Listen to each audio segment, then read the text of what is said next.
السلام علیکم ورحمۃ اللہ وبرکاتہ۔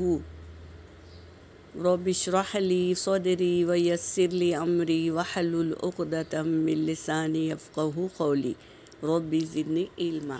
آج ہم جملہ فعلیہ بنانے کا طریقہ سیکھیں گے۔ فعل پلس فاعل مل کر جملہ فعلیہ بنتا ہے۔ جو فعل سے شروع ہوتا ہے اسے جملہ فعلیہ کہیں گے، اور جو اسم سے شروع ہوتا ہے اسے جملہ اسمیہ کہیں گے۔ آج ہم جملہ فعلیہ کے بارے میں جان رہے ہیں انشاءاللہ۔ اسم ضمیر اور اسم ظاہر کو بھی پہچانیں گے۔ جیسے کہ ہم سمجھ لیے تھے کہ ذہبہ یعنی اس میں ضمیر چھپی ہوئی ہے، ذہبہ میں ضمیر چھپی ہوئی ہے۔ جیسے کہ ذہبہ وہ ایک شخص گیا، ماضی میں گیا، تو اس میں کون سی ضمیر چھپی ہوئی ہے؟ ہوا ضمیر چھپی ہوئی ہے۔ وہ ایک شخص گیا اور وہ دونوں لڑکوں نے پیا۔ اس کو بھی ہم کو سمجھنا ہے۔ واحد ہے، حامد گیا، یہاں پر کیا ہے؟ حامد گیا اور دونوں لڑکوں نے پیا۔ اس کے بارے میں ہم جانیں گے کہ اسم ضمیر اور اسم ظاہر کیا چیز ہوتا ہے، وہ ہم جانیں گے۔ ذہبہ وہ گیا، اس میں ضمیر چھپی ہوئی ہے، ہوا کی ضمیر۔ اب تو نے کیا تو فعلتا، اس کا صیغہ کیا ہے؟ عربی کا فعلتا، تو نے کیا۔ اور ہم نے عبادت کی تو کیا آئے گا صیغہ؟ عبدنا، الف مدہ آئے گا، عبدنا، آواز میں الف مدہ آئے گا، عبدنا، ہم نے عبادت کی۔ اب دیکھو یہ ہو گیا اسم ضمیر، اسم ضمیر چھپی ہوئی ہے اس لیے یہ اسم ضمیر ہے۔ اب یہ اسم ظاہر کس کو کہتے ہیں؟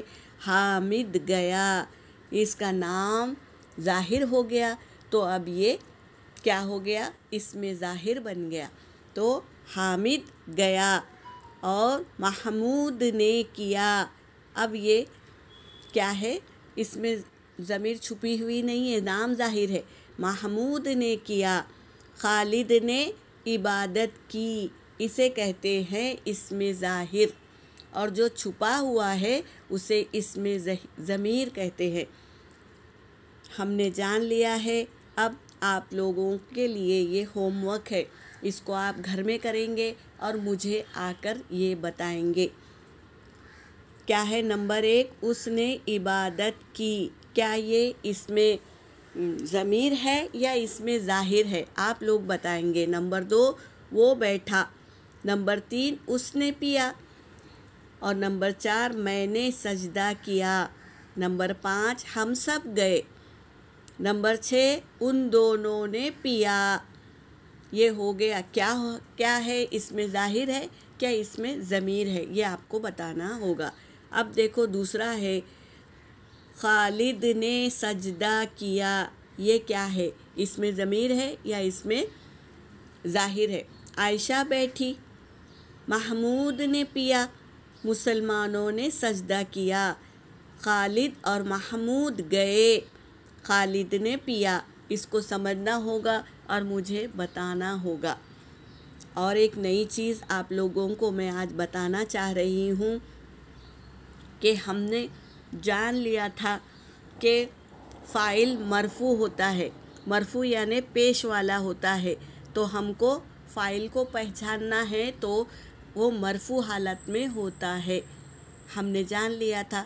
لیکن آج ہم یہ دیکھیں گے انا جب آتا ہے تو انا کیا کہتا ہے کہ جب میں تجھ سے مل جاؤں تو اپنے آپ کو نصب حالت میں لے آنا۔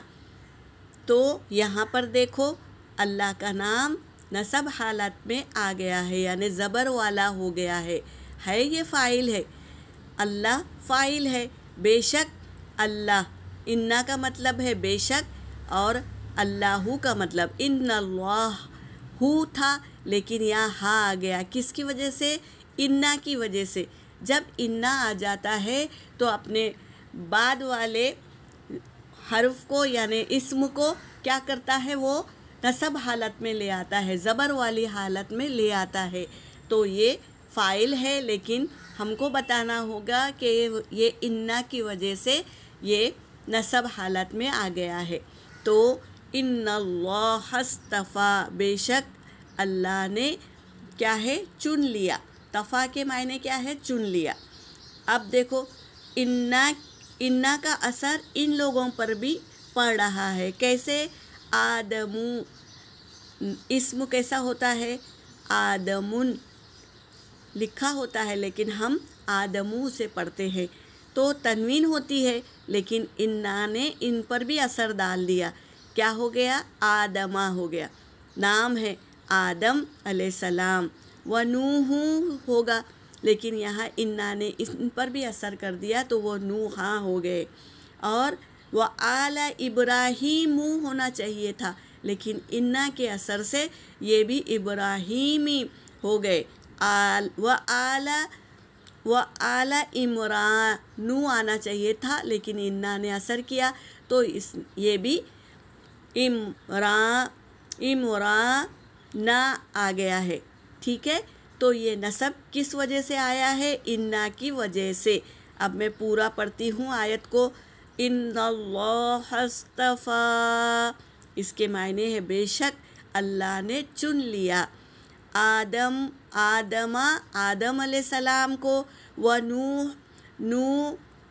نوح علیہ السلام کو، وآل ابراہیم ابراہیم علیہ السلام کی اولاد کو. آل یعنی اولاد. وآل عمران، اور عمران علیہ السلام کو اللہ نے چن لیا ہے. اب آپ لوگ سمجھ گئے ہوں گے کہ فاعل مرفوع حالت میں ہوتا ہے، لیکن یہاں پر انا کے اثر کے وجہ سے فاعل نصب حالت میں آ گیا. آپ لوگ کو سمجھ میں آ گیا ہوگا. ہمارا کام ہے بلاغ پہنچانا. ہدایت کا دینے والا اللہ ہے. اللہ ہم سب کو سکھا دے کس طرح آیتوں کا ترجمہ کرے آیتوں کے ذریعے. اللہ ہمیں سکھا دے. یہاں پر میرا سبق ہو گیا. وآخر دعوانا ان الحمد للہ رب العالمین.